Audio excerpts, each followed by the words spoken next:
Welcome to Milk and Grounds, MG's very own coffee shop, where I get to know each customer, serve them a speciality coffee and talk about cars. Today our guest is Mike Fernie. He is MG mad. He started out in motoring journalism and now he amasses millions of views on YouTube with his Drive Tribe team.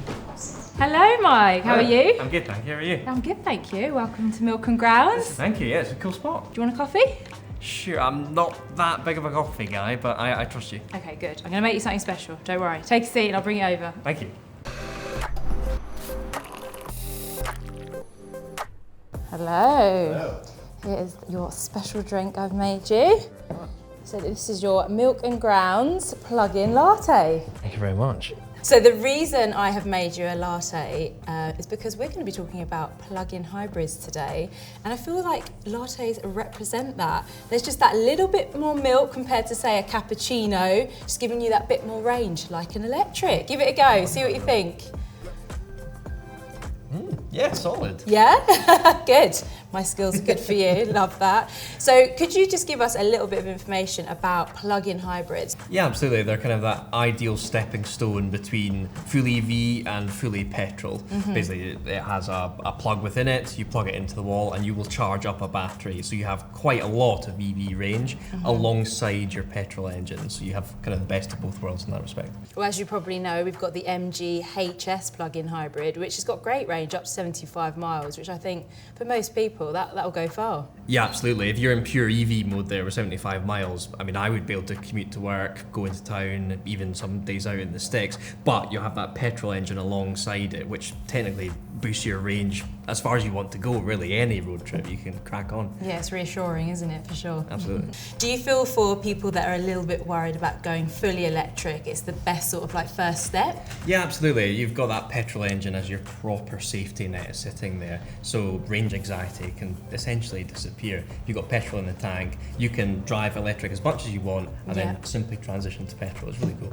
So for people who don't really know, obviously we've got hybrid and we've got plug-in hybrid. What is the main difference and sort of what does it mean? Yeah, so hybrid, that's electrification that's essentially just happening in the background. So you're driving along and you're not intentionally getting the car into its electric mode. So plug-in hybrid, you have that extended EV range that you can switch into and up to 75 miles, just drive around purely electric.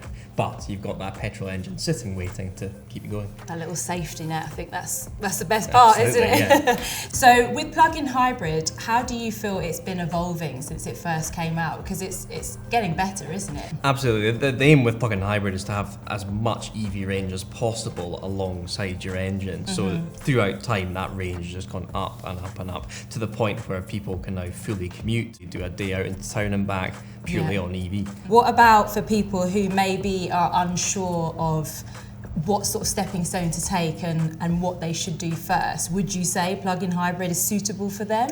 I think it totally comes down to your own circumstance. I've recently bought my first house and a lot of new build houses now have to have an electric charger outside. Right. So if you're buying your first house, you're of that age and you have that charger, that is the ideal situation because that means you can commute, you can nip into town, you can even go for days out into the country as long as it's within your 75 miles and you might not even need to touch the petrol in your tank at all because as long as you're plugging in at home, you're sorted. So when was the first time you drove a plug-in hybrid then? It was early on in my journalistic career and I do remember thinking, oh, plug-in hybrid, where's the V8? But I think as I've matured and my lifestyle has changed coming into a new built house, suddenly a plug-in hybrid is actually super relevant to my life. So what are you thinking then? Who would you advise to get a plug-in hybrid?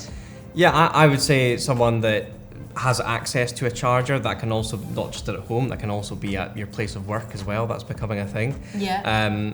And someone that has not too long a commute, but also, I mean, 75 miles range, that's actually a pretty meaty commute at the end. That could be an hour each way, really. Yeah. So it's actually incredibly flexible. So you're a big MG fan, I hear. Yes, I've got MG in the blood. My dad, well, our family classic car is an MG, an MGC from the 60s. Oh, nice. And then that meant when it came to me getting my first car, I wanted an MG. And I daily drive an MG right now. I've got a few of them. So yeah, I'm the kind of internet's MG guy. essentially. You're the man to know. What do you love about MG? Why do you love them so much? It's just such an awesome brand. Like that octagon is just such an iconic badge that I love going out to in the mornings. And you know, it comes from that sporting heritage. They raced, they created awesome sports cars, and it's great to see them flourishing now today. What did we think? Very nice, actually. Yeah. I might be converted. Really? Well, thanks for talking to us about plug-in hybrids. Thank you. Thanks for watching. Make sure you look out for more episodes in the Milk and Ground series. And remember, whatever your taste in coffee, or should I say fuel type, MG has an option for you.